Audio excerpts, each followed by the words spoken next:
আসসালামু আলাইকুম। BD news বাংলার পক্ষ থেকে আপনাদের স্বাগতম। গতকাল সারাদিন একটা বিষয় সামাজিক যোগাযোগ মাধ্যমে ঘুরপাক খাচ্ছে। আমাদের সাবেক স্বরাষ্ট্রমন্ত্রী আসাদুজ্জামান কামাল, ওনাকে ইন্ডিয়ার একটি পার্কে দেখা গিয়েছে। আমরা কি দুর্ভাগ্য দেশ, যে যে সরকার গত 15 বছর দেশকে শাসন করছে, তাদের মন্ত্রীরা, প্রভাবশালী মন্ত্রীরা আজকে পালিয়ে অন্য দেশে লুকিয়ে আছে, নিজেদেরকে প্রকাশ করতে ভয় পাচ্ছে। আমাদের এই স্বাধীনতার পর কখনো এমনটি হয়নি যে ক্ষমতাসীন বা রাজনীতিবিদ যারা অন্য দেশে পালিয়ে গিয়েছে, তারা তাদেরকে প্রকাশ করতে পারেনি। এই আওয়ামী আওয়ামী ফ্যাসিস্ট সরকারের মন্ত্রীরা, এমপিরা নিজেদেরকে সর্বোচ্চ চেষ্টা করতেছে লুকিয়ে রাখার। তাহলে লুকিয়ে রাখে কারা? ভালো মানুষ তো লুকিয়ে থাকে না। যারা ভালো কাজ করে তারা তো লুকিয়ে থাকে না। যারা খারাপ কাজ করে, জনগণকে অত্যাচার করে,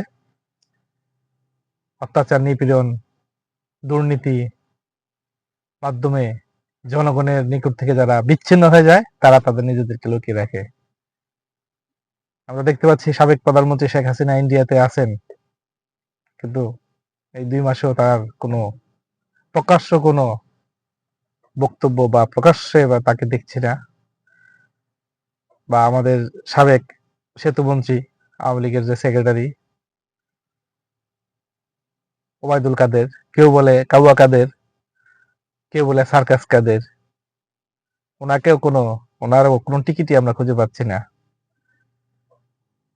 আবার গতকাল দেখলাম শামীম ওসমানকে দুবাইতে একটি মার্কেটে দেখা যাচ্ছে।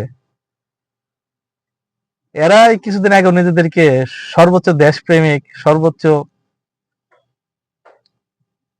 উচ্চমানের রাজনীতিবিদ হিসেবে নিজেদেরকে জাহির করতো। কই আজকে তাদের এই অহংকার,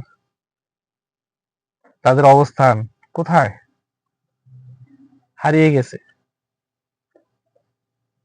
এ থেকে আপনারা শিক্ষা নিন, যারা সমাজ নেতা, রাষ্ট্র নেতা, রাজনীতিবিদ, শিক্ষাবিদ, আপনারা শিক্ষা নিন যে